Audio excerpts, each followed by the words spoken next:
Around Kansas, brought to you by Santa Fe Trail Meats in Overbrook, or visit us online at sftmeats.com. Today, the American Angus Association is the largest breed association in the United States, and people may not know that that breed originated in the British Isles, but then was brought all the way to Kansas.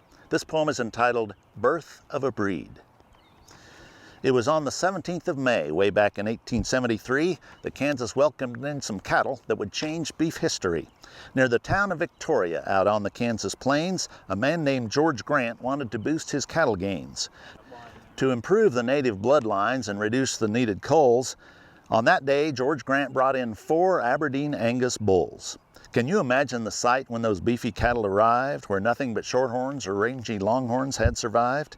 It must have been a funny scene that the neighbors thought contrary when those black-hided cattle arrived out on the Kansas prairie. But when those calves were born, then the farmer's opinion moved, because the influence of those bulls made the cattle much improved. The Angus breed developed and grew for all to see. The Angus Breed Association was formed in 1883. The American Angus Auxiliary was formed in 1952, supporting youth, showing, and scholarship and all the good they do. So like when George Grant brought those bulls here in that way, Angus bulls still bring improvement in cattle herds today.